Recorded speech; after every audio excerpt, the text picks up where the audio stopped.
Howdy YouTube, today we're taking a look at the DC Collectibles Reverse Flash, and we're looking at all the Arrow and Flash figures that have been released so far.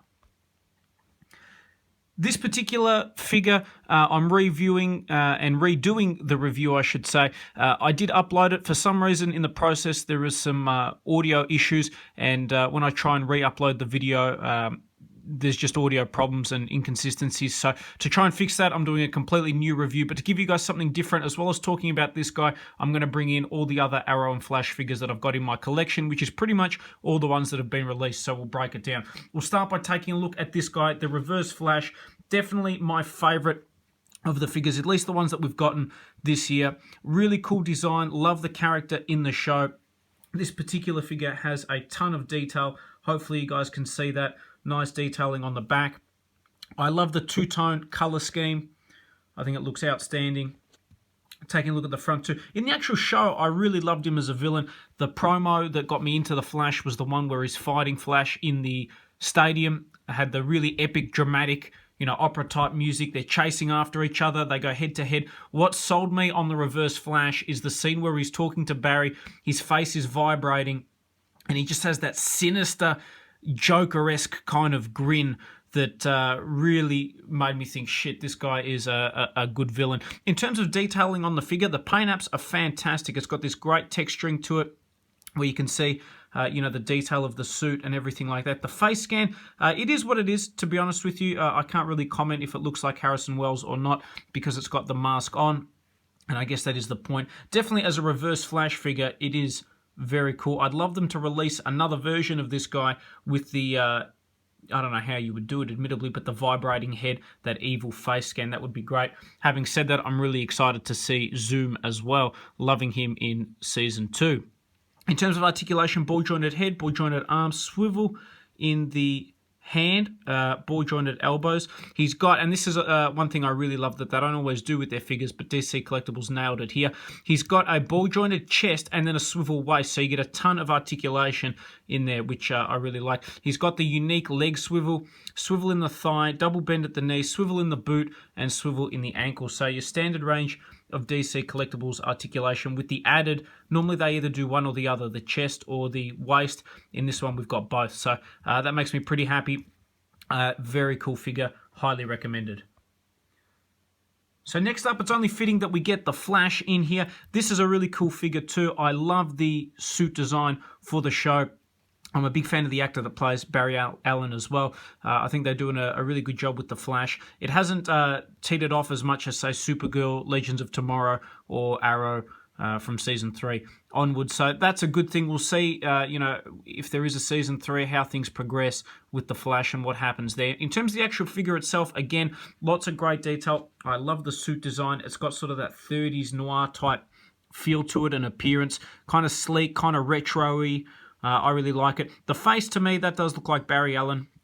I am pretty happy with that. Ball-jointed head, ball-jointed arms, ball-jointed elbows, swivel in the wrist. Now, unlike the Reverse Flash, he's got a swivel in the torso, but nothing in the waist. So that's interesting there. I'm not sure why DC Collectibles are using this new swivel joint. You do get some good articulation, but a lot of people have complained about it. So I think that's something that they need to address in the future. A good way to look, I guess, is the Mattel Elite figures, the wrestling figures. They have a similar design there. Double bend in the knee, swivel in the boot, and swivel in the ankle, which is pretty much your standard articulation. But again, a really cool looking figure, and if you're a fan of the Flash, then obviously this is a no-brainer, must have. Next up, we've got Heatwave. Visually a cool looking figure. I do have some issues with the face sculpt, and I'll get into that. I love on the back that it's the Central City Fire Department uniform. I don't know why it's white.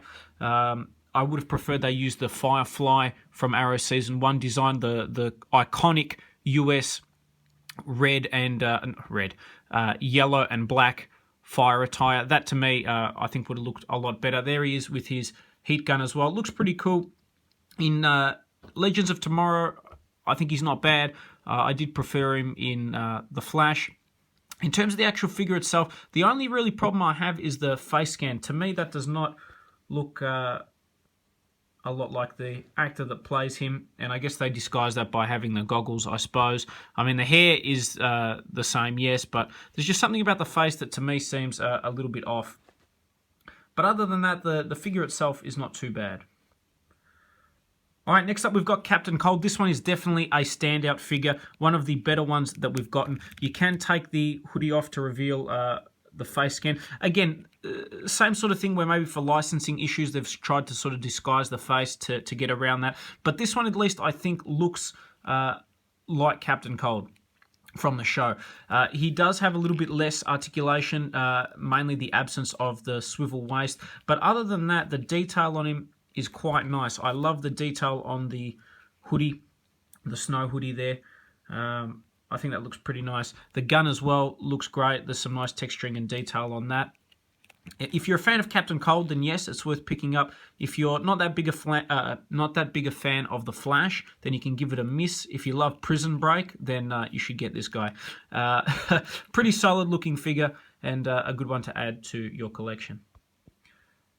Okay, next up we've got Oliver Queen and the Arrow from Season 1. They have released a few updated versions of the Arrow. They haven't really appealed to me. The latest one from Season 3, Season 4, it looks okay. The actual figure itself, I did see it in store same time as the Reverse Flash. It just didn't grab me to the point where I wanted to spend the price they were asking, which was $45. To me, that was a bit steep for the figure, so I'll wait a little bit and probably end up picking that up at some point. We'll start with Oliver Queen. One thing I really like about the show is that they go through and explain each one of these tattoos throughout the different seasons.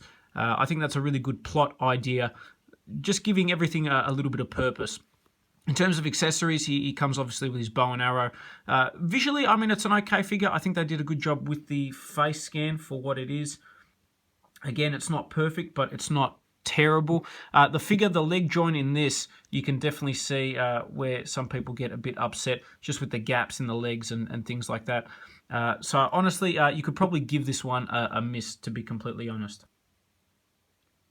As for the Season 1 Arrow, I mean, it's not a bad costume. He's kind of got I was going to say green hood, Robin Hood feel to him is the word I was looking for. The actual figure itself is not bad. Good articulation, good detail. Again, that leg joint definitely becomes a lot more obvious and can get a little bit annoying, if I'm honest. But again, a solid figure. But if you're a fan of the show, I would definitely wait and try and pick up one of the new Arrow costumes. In particular, the Season 4 costume I think looked really good, to be honest with you. I'm a big fan of that. Next up, we've got Roy Harper. This is a sick figure. It has limited articulation, which really hampers it, but visually it looks fantastic. Now, of course, this is not Thea Queen, who also dons the same I guess, mantle. But again, this figure looks fantastic. I love the detail on it. I love everything. I'm not sure why they cut him from the show, to be honest with you. I wish they brought him back.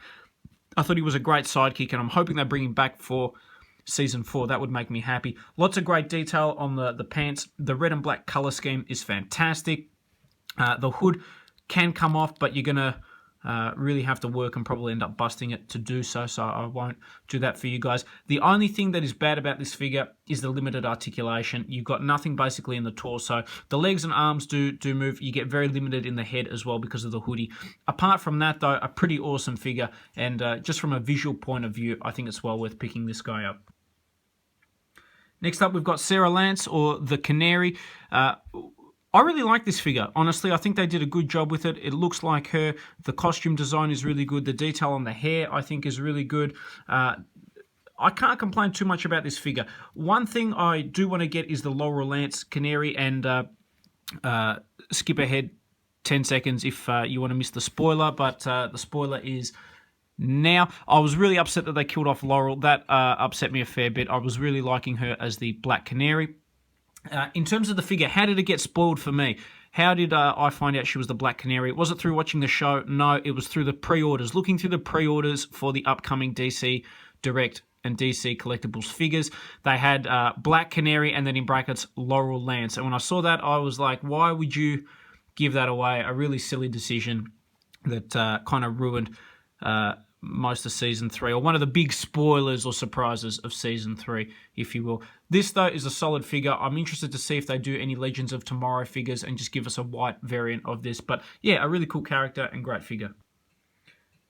Next up, we've got the Dark Archer, or Malcolm Merlyn. What I really like about this figure is that you can get a few of them and have yourself a little Ra's al Ghul League of Shadows army. Now that they have released a proper Dark Archer with the face exposed, it looks like him to an extent, but again, for some reason, and I think it is a licensing issue, not all of the faces look spot on with a lot of the DC Collectibles figures, and that is a bit of a shame. In terms of this one, great design. I love the character.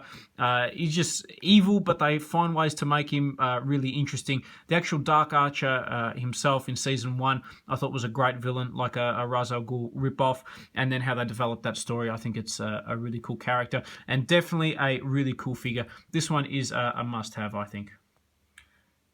Next up, we've got one of my favourites, and that is Lawton, Deadshot, of course. Really love this figure. Loved him in the show. This is one of the few times where they nailed the face scan. The detail on the hair and everything like that is fantastic. I love the ammo vest. Love the character design. You got the explosives on the chest. Cool accessories with the guns. This is a fantastic figure. If you can find it, 100% well worth picking up. To me, this is what Deadshot should look like. I wish they would carry on some of the Universe figures and the Universe TV show characters into some of their movies. I know Will Smith as Deadshot is in the Suicide Squad. I'm interested to see how that plays out. Personally, I think he'll do a good job, and I think it'll be a good movie. Fans are saying otherwise at this stage, though. But this figure itself is really awesome. Highly recommend it, and one of my favorites out of the series. Again, one thing I hope is that they bring him back. Yes, he did get killed off, but they sort of left it open in that you don't see him die, which normally is a cue that they're leaving the door open for him to make another appearance. Personally, I would love him to come back. That would make me very happy.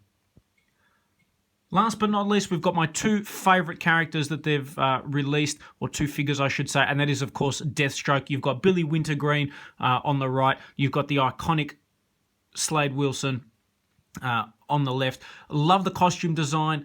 Love both these figures. They look outstanding. The detail is incredible, especially on this Deathstroke. They nailed the design. That's my favorite design for Deathstroke. I think out of the comics, everything. And the new comics are really well articulated as well. The new 52 Deathstroke ones. The costumes in that look fantastic. But this takes the cake. I think it looks outstanding. It's like a mix between that and some new armor.